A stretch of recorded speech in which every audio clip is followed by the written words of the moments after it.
Britain's hospitals and graveyards are making space for the victims of knife crime. But there's another cost to society. Our prisons are filling up with young men who carry the blades.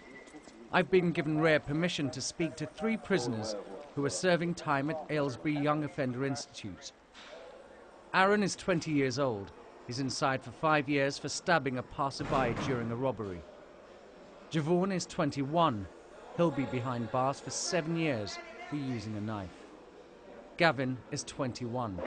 He stabbed another boy in a knife fight and will be in prison for 3 years. My friends carried knives. You know, I just wanted to be part of it. I didn't know what I was going to get myself into.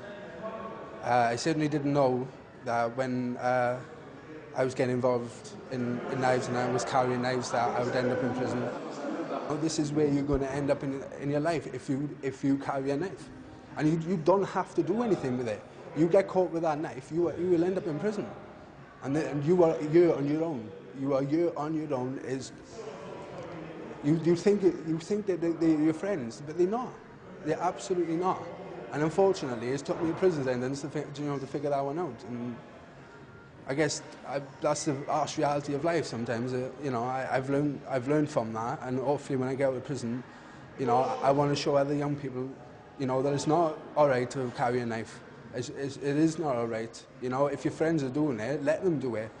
You know, don't be part of it. Be yourself. You know, if they don't like you for who you are, then just don't go there.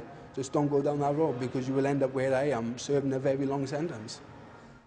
The way I think about stuff now, and how I feel about how I affected those people's lives, innit? It makes me realise when I see the news, I see bare youths dying, just like, 27 people died this year, like, it's kind of crazy, man. Like, don't know, all these young youths, they ain't got no role models, innit? They're just out there they're out for themselves, innit? They don't care about no one. When he stabs, though, you don't think it's going to kill him, innit? You just think, yeah, I'll stab that guy in the leg or just somewhere else, and he's going to be all right. He's going to go to hospital. He's going to survive. Get me? He's going to learn. But these days, like, just one little stab wound can end someone's life, you feel what I'm saying? Just like me, I could have got done for attempted murder, but because it wasn't as serious as it could have been, to be honest with you, I have to say I got away with it with a GBH, innit? Which I'm grateful and I thank God for, and the judge. Because I could have been riding a good 20, 30 years right now. You know what I'm saying? Like, one of my codees right now is riding 20 years for murder, innit? So it's all crazy out there, man. If I didn't come to jail, I wouldn't notice what I've done. I've had a lot of time to think about where I went wrong and what I could have done better, and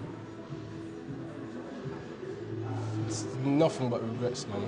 It's the worst thing that could ever happen to you, innit? Like, it takes away everything from you. Like, you haven't got nothing, you haven't got no friends in jail. The only thing you've got is, it's hard to explain. Jail's not for animals, it's not for no one. It's not a nice place to be in. It takes away your life, basically. You're basically dead, but you're still alive in somewhere, like, you're away from the world, innit? All 3 men are deeply remorseful. They know if their knives had found a different target just a few inches would have made the difference between life and death, and they would be serving time for murder. At its worst, a stabbing ends in a killing, but there is another tragedy, that of a wasted young life. When you leave prison, do you think you'll ever carry a knife again? No.